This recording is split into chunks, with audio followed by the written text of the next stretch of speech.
And a star grid, like a map of the heavens, shows the position of the stars. By aligning the needle to the grid using the measurements, the time can be read off the face of the astrolabe, just like a clock.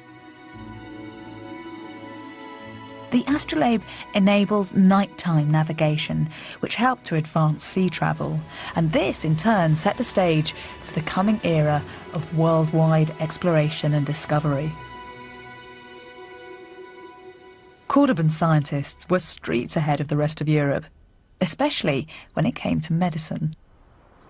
This account comes from an Islamic physician who encountered a Christian doctor at work. They brought me a knight who had an abscess on his leg and a woman suffering from consumption. I made a plaster for the knight and the swelling opened and improved. For the woman, I prescribed a diet to revive her consumption. But then the Frankish doctor arrived and objected. "Bring me a strong knight with a well-sharpened battle axe," he said. The knight struck a blow, the marrow of the leg spurted out, and the wounded man died on the spot.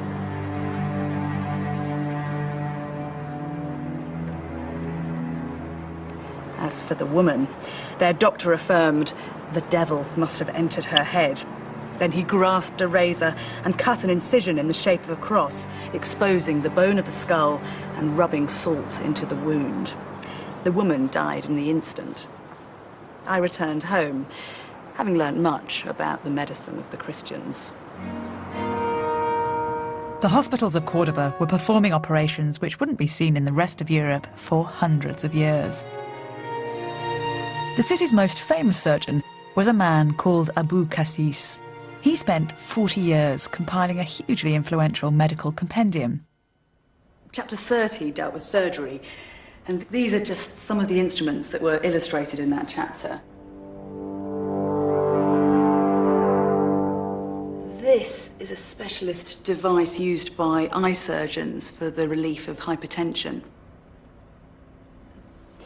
And these two over here were employed to perform successful tracheotomies. And in fact, the Abu Qasis method was still popular well into the 20th century.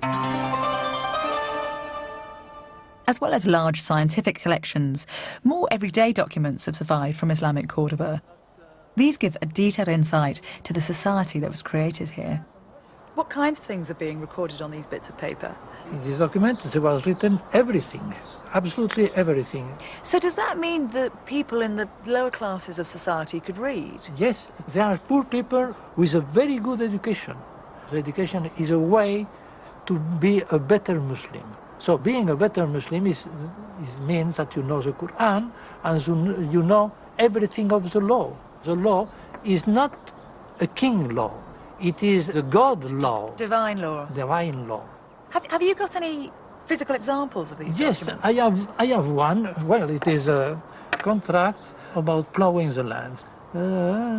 For 2 years, we have to plant it with wheat and food, and he gets from this proportion of the production. The Muslim give a new thing. The land is mine. I rent you the land, and you give me a part of the production. People are interested not in having hunting lands like a lord or squire in England. The landlord rent his land. And it's empowering as well, because if you're the lowest rung of society and yet you have some rights to your own land and you can keep a lot of the produce. Yes.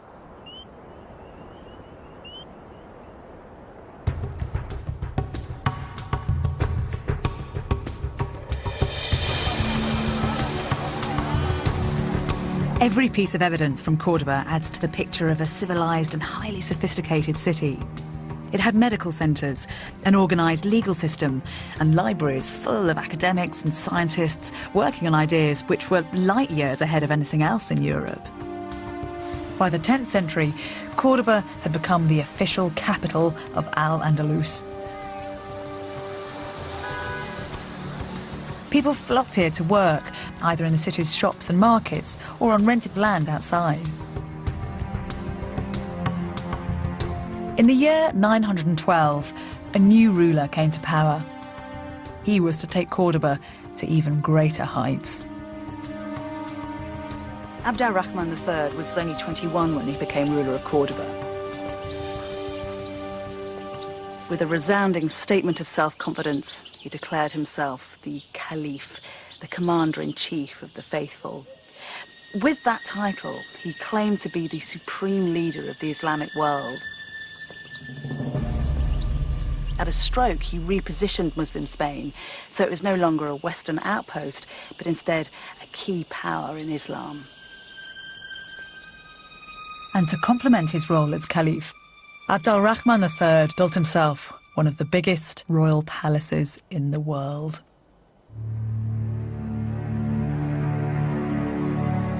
While the English kings of the same period were living in modest wooden halls, Abd al-Rahman III needed 10,000 workmen to construct this enormous palace complex, which was decorated with African white marble.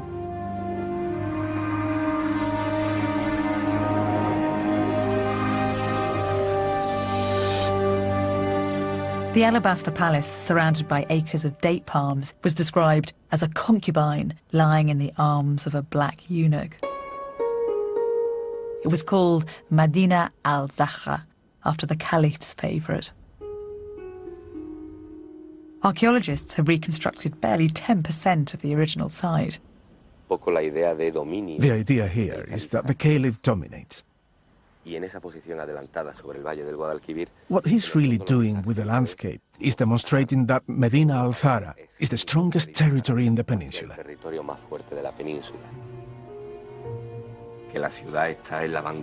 Our excavations reveal the city to be at the cutting edge of technical, architectural, and scientific development. Now, to do this on such an enormous scale requires incredible sophistication. Nothing like this existed in the world. At the centre of the complex lies Abd al-Rahman's throne room. What do you think drove Abd al-Rahman to build such an opulent place? Abd al-Rahman had this built during the last year of his life. It was a symbol of consolidation of his economic and political power.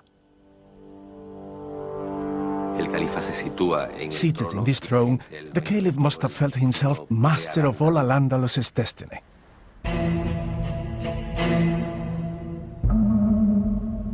Visitors from all over Europe were received here. A monk from Germany called John of Gauss left a record of his trip. You have to try and imagine the impression this place would have made on John of Gauss. The walls were studded with tiles made of silver and gold, and on the roof there was a massive representation of the heavens.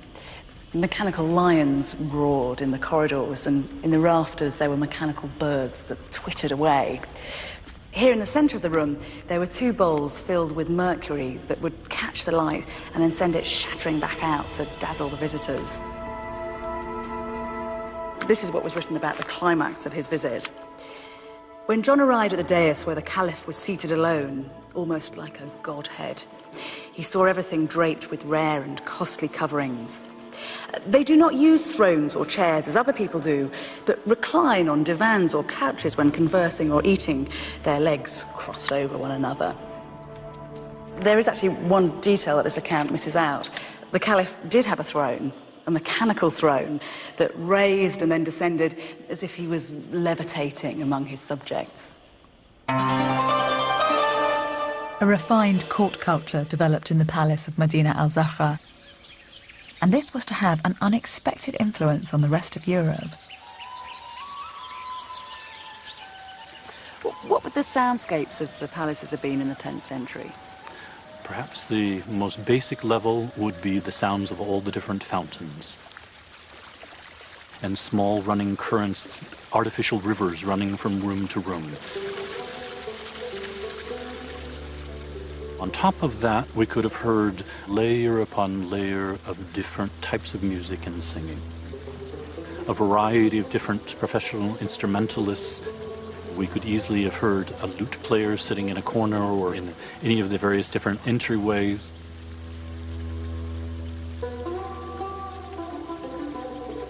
There would be a slightly more formal presentation of a singing girl. What were these singers expected to do? Were they concubines as well? Well, in some sense, we're doing an injustice by just referring to them as singers.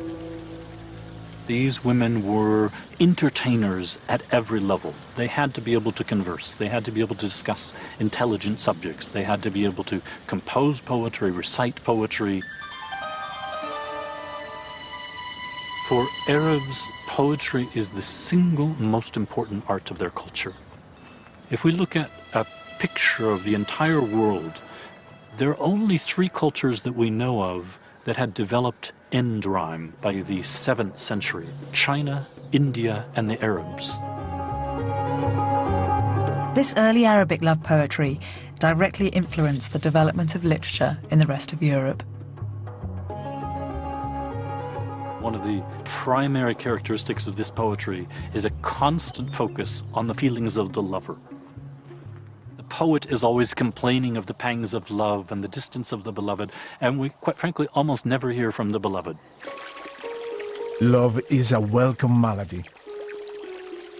Those who are free of it want not to be immune, and those who are stricken want not to be cured.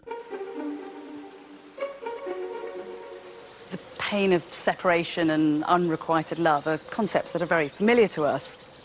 And there is a direct connection to that early Arab poetry.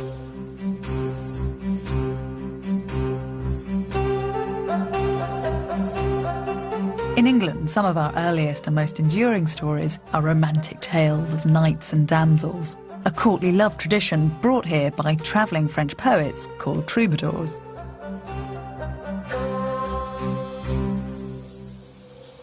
And those troubadours were inspired by the singing slave girls of Al-Andalus. The courtly love tradition has long been seen as something European. It came to form the basis of the Western concept of romantic love. But this cornerstone of our culture originated in Islamic Spain. Perhaps one of the most exciting moments, the transfer, if you will, of Arab music and poetry from the south to the north, happens in the year 1064 in the city of Barbastro. Neighbouring French knights besiege the city, which falls. Its booty includes hundreds of singing girls who go to the second-in-command, William VIII of Aquitaine. He received a large number of Moorish singing girls, which he then took back with him to France. He died at a fairly young age, and his heir, William IX, inherited this household at age 15.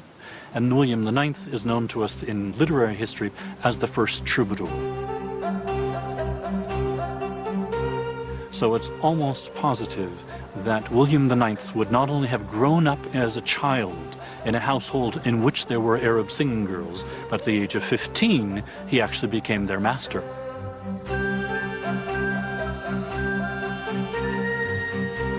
It's one of the few moments where we can say that there's a transfer of singing girls from this point to that point, and then the point of reception is precisely where the first flourishing of troubadour poetry emerges.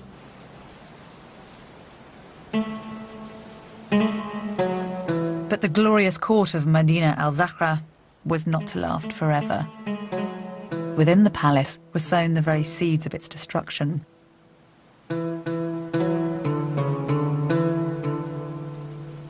Abd al-Rahman III had invested much of his money and interest in art and culture, and had paid very little attention to the military. There were no generals at court, and citizens didn't have to serve in the army. This is important. The mere fact that the army can't recruit from its own citizens means that it has to recruit more and more foreigners, effectively mercenaries. This is part of the reason for the conflict, which led to the ultimate collapse of the caliphate. When an ambitious courtier usurped the caliphate, the court split into factions. Once the 300-year-old dynasty cracked, it didn't take long for the palace to come under attack.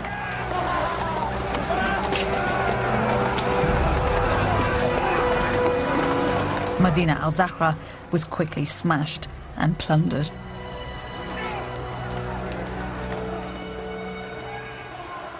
These are the telltale signs that the palace was violently destroyed. They're scorch marks on the marble made when the molten lead that supported the joist in the roof melted as the palace was burnt to the ground. Of course, the history of Spain would have been very different if Medina al-Zahra had continued to exist and if the caliphate had not disappeared.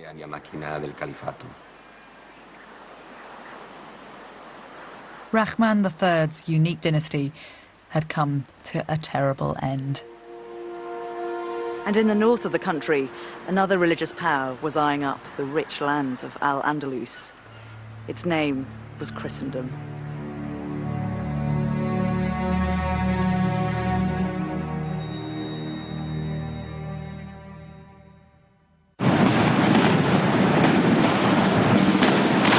Al-Andalus's golden age was over. By the beginning of the 11th century, Abd al-Rahman's dynasty in Cordoba had collapsed into chaos and disorder. But what happened next was even more devastating. In 1095, Pope Urban II made a call to arms. He ordered a war to remove Islam from the Holy Lands.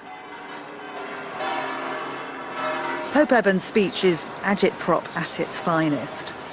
When an armed attack is made against an enemy, let there be one resounding cry from the soldiers of God. It is the will of God. It is the will of God. The Crusades had begun. It didn't take long for this zealous warrior mentality to rouse the Christians of northern Spain. And what followed was as treacherous as any of the Crusades in the Holy Lands. The Christians had always held on to the far north of the country, and now they were gaining ground. Al-Andalus had fragmented into a hodgepodge of isolated city-states. Suddenly, Muslim Spain found herself under attack. Her palaces were raided and her cities laid to siege.